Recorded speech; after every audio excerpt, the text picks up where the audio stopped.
Welcome to day 94, Getting to Know God, and my name's Amanda. Welcome. So, Jephthah's Promise. Before long, the people of Israel forgot about God again and began once again to worship the Baals of the land, just as they had done before Gibeons became their judge. Once more they were attacked and ill-treated by the Canaanite neighbours, this time by the Amorites. The city of Gilead had an especially bad time. How the people longed for a leader who would rescue them from their enemy. Their thoughts returned to Jephthah. He was a brave soldier who had grown up in Gilead, one of the large families, with many half-brothers. When he was a man, his brothers had turned him out. "Your mother was not married to our father," they reminded him unkindly, "so you are not going to share in the family fortune."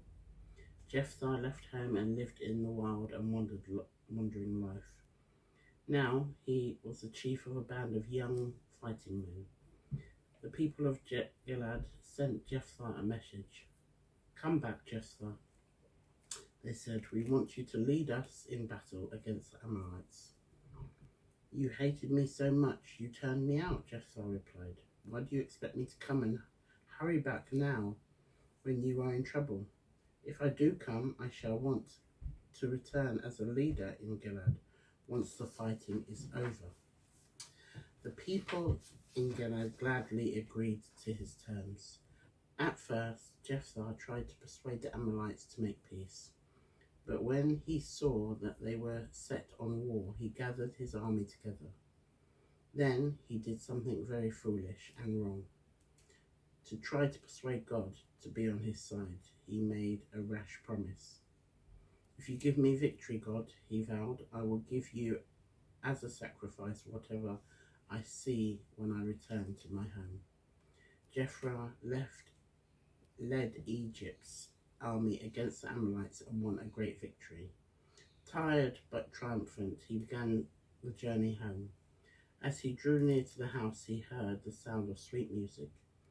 His only much-loved daughter was coming out to meet him, playing her tambourine and playing and dancing with joy.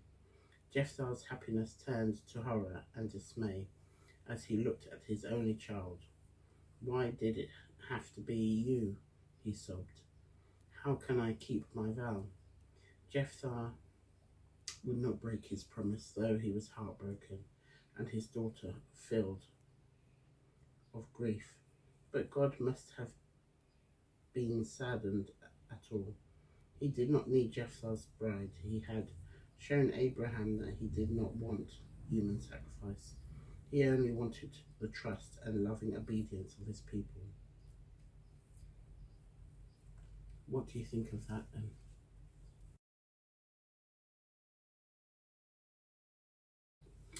You have to be careful what you promise.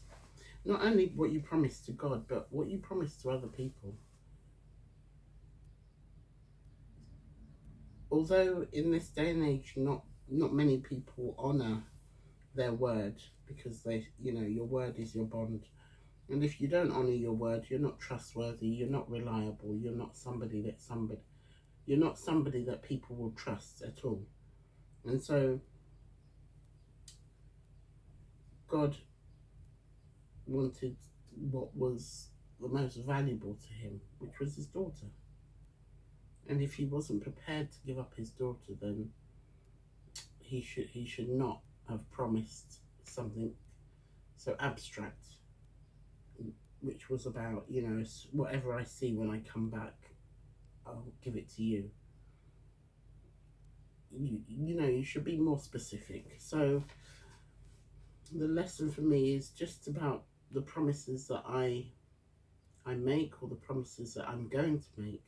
I need to think them through. I need to not just say on a whim just to get God to give me something. And obviously God, I'm sure, would have promised to help Jephthah because he was fighting for God's people. So if he had asked for God's help rather than made a promise, God would have followed through, just as he did time and time again. But in the last 2 days, well, yesterday, when he supported Gideon with the trumpets and lamps, the promises God will always keep.